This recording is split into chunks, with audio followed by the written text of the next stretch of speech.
Depuis le début du mandat, les autorités gabonaises mettent en avant une série de réformes, de projets d'infrastructures et d'actions économiques destinés à transformer le pays.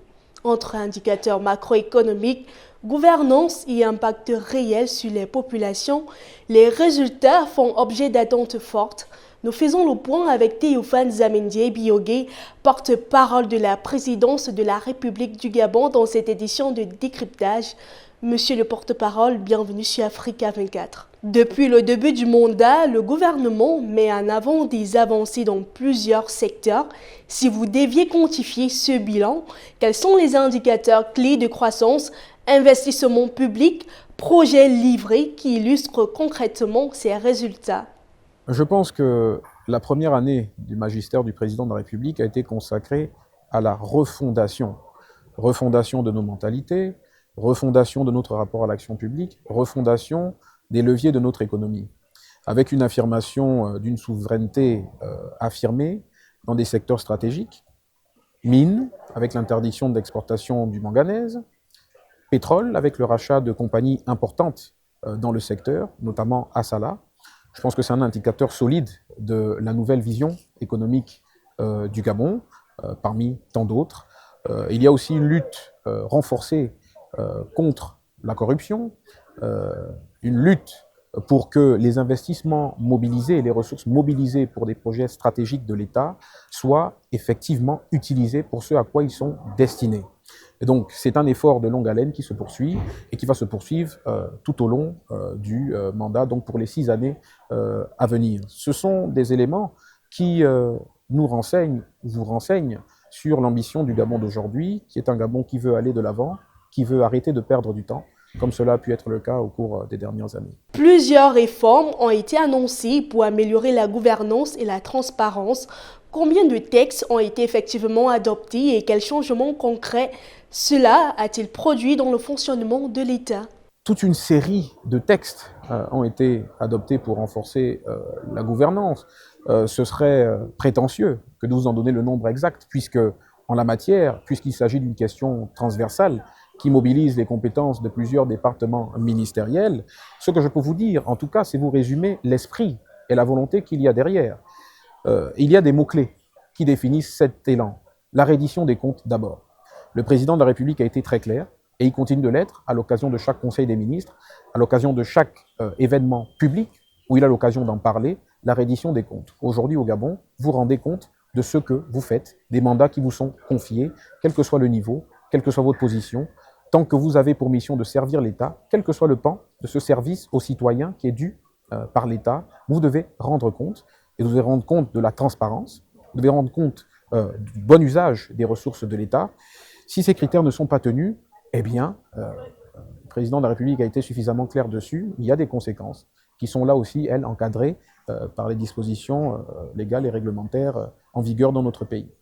Sur les infrastructures, des projets ont été lancés dans les routes, l'énergie ou le logement. Combien de projets ont été effectivement achevés à ce jour et quelle part de la population bénéficie aujourd'hui? La population gabonaise, de manière générale, bénéficie de tous les types de projets d'infrastructures. Lorsqu'on construit un édifice, comme celui dans lequel nous nous trouvons aujourd'hui, bien évidemment que cela bénéficie, que ce soit directement ou indirectement, à nos populations. Parce que ce qui en ressort en termes d'opportunités est destiné à profiter à nos compatriotes. Plusieurs chantiers ont été engagés, plusieurs sont encore en cours d'exécution. Il y a un certain nombre de chantiers qui appartiennent à la catégorie des chantiers stratégiques parce qu'ils sont destinés à porter notre économie. Au-delà du réseau routier qui a été considérablement renforcé, il y a des centrales en énergie, puisqu'il nous faut de l'énergie pour financer, ou du moins pour soutenir nos ambitions de diversification économique, avec l'impact évident que cela a pour un secteur stratégique pour nous comme celui des mines. On a parlé de transformation du manganèse. 3 projets ont d'ores et déjà bénéficié de financement, 3 projets de construction de centrales d'achat à Libreville, Port-Gentil et Lambaréné, pour renforcer, ou du moins pour réduire le gap qu'il y a entre la production et les besoins en énergie. Dans le secteur des transports, au-delà du réseau routier, un autre projet prioritaire pour nous, c'est le chemin de fer dans la région de Boué et, au bout de la chaîne, le port en eau profonde de Mayumba, dont les travaux ont, là aussi, commencer et s'exécute à un rythme soutenu parce que derrière, il y a une logique. Transformer du manganèse suppose de pouvoir le transporter sur le territoire national et le faire sortir du territoire national à travers une infrastructure stratégique et donc celle du port. Des infrastructures énergétiques au-delà des 3 centrales que je vous ai citées sont aussi prévues pour renforcer la desserte au-delà des besoins pour la transformation de l'industrie, pour les ménages directement, puisqu'on parle du bénéfice direct de nos populations. Au niveau de nos ménages, il est question de faire en sorte que, conformément à l'axe premier du projet de société du président qui est consacré à l'accès à l'eau et à l'énergie, que nous puissions nous offrir une énergie stable à nos compatriotes. Donc c'est des projets tout azimut qui ont été engagés au profit de nos populations pour faire en sorte que nous puissions tenir les promesses sur la base desquelles le président de la République a été élu. Les indicateurs macroéconomiques peuvent évoluer positivement, mais le ressenti des citoyens est souvent différent. Comment expliquez-vous l'écart entre les chiffres officiels, notamment sur l'emploi ou le coût de la vie et la perception de la population? Vous parlez bien de perception. Vous savez, il y a des éléments qui peuvent nourrir aussi cette perception. Pendant longtemps au Gabon, dans le débat politique, et même dans le débat économique, on parle souvent de la question de la dette comme étant symptomatique de la santé économique de notre pays. Sur cette question spécifique, et c'est un exemple parmi tant d'autres, il faut indiquer quand même qu'en la matière, le Gabon a adopté une stratégie qui est claire et qui a été explicitée par le ministre de l'économie et des finances, et qui consiste pour le Gabon à s'endetter non plus seulement pour financer ou non plus pour financer des besoins de fonctionnement de l'État, mais de s'endetter pour financer des projets à forte valeur ajoutée pour notre économie et in fine pour nos populations.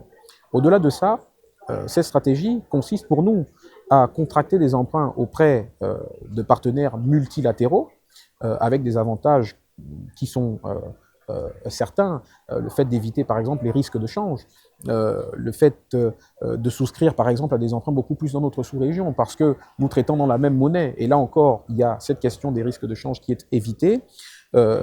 Au-delà de la perception, il y a un autre point à relever, c'est que les titres émis par le Trésor public gabonais continuent de susciter de l'intérêt au-delà de notre région.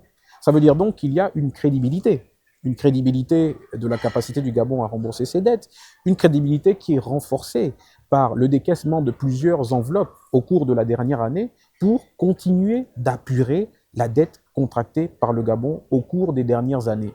Cela témoigne du sérieux de la signature du Gabon et cela témoigne surtout de la volonté du président de la République de conserver la crédibilité du Gabon auprès de ses bailleurs de fonds internationaux. Donc au-delà de la perception, il y a des chiffres qui peuvent aussi être intéressants pour apprécier la capacité du Gabon à tenir ses engagements. Certains projets annoncés n'ont pas encore abouti ou ont pris du retard. Pouvez-vous identifier quelques-uns et expliquer précisément les blocages rencontrés? Je vous laisse le soin d'identifier les projets qui ont pris du retard. Ce que je peux vous garantir, en tout cas, parce que tel est le sentiment du président de la République, c'est qu'aucun projet engagé ne sera abandonné. Il y a plusieurs projets engagés pendant la période de la transition qui ont connu un certain ralentissement, pour lesquels des mobilisations de fonds supplémentaires ont dû être engagées. Ces projets-là seront menés à leur terme. Le président de la République l'a plus d'une fois affirmé. Il annonce des choses, il dit ce qu'il fait ce qu'il dit. La cité de la démocratie en est un exemple, palpable, et ce sera le cas pour tous les autres projets qui ont été engagés, parce qu'on sait, on est très bien placé pour savoir quel en sera l'impact pour nos populations. D'ici la fin du mandat, quel objectif chiffré vous fixez-vous en termes d'infrastructures livrées, d'emplois créés ou de réformes adoptées pour que le bilan soit jugé satisfaisant? Il vous suffira de lire le projet de société du président, il vous suffira de consulter le plan national de croissance et de développement. Nous avons des priorités en matière d'énergie, d'accès à l'énergie et à l'eau. Nous avons des priorités en matière d'infrastructures, réseau routier, chemin de fer, port en eau profonde. Nous avons des priorités aussi, même si cela ne paraît pas toujours très concret pour nos populations, en matière de digitalisation des services publics, donc d'intégration du numérique dans le fonctionnement de l'État, avec tous les avantages que cela nous apporte. Et d'ailleurs, dans la thématique de ce forum international de Libreville première édition, il y a la question du numérique et plus précisément de l'intelligence artificielle, pour voir que avec cette intelligence artificielle, nous avons bien plus à faire que de produire des vidéos qui déforment la réalité. Nous pouvons aussi nous servir de ce levier-là pour diversifier notre économie et pour la booster de manière à ce qu'elle soit une économie beaucoup plus résiliente qui crée beaucoup plus d'opportunités pour nos concitoyens. Théophane Zamindie Biogué, porte-parole de la présidence de la République du Gabon. Merci d'avoir répondu aux questions d'Africa 24. Madame, Monsieur, dans un instant, une nouvelle édition de l'actualité africaine sur Africa 24.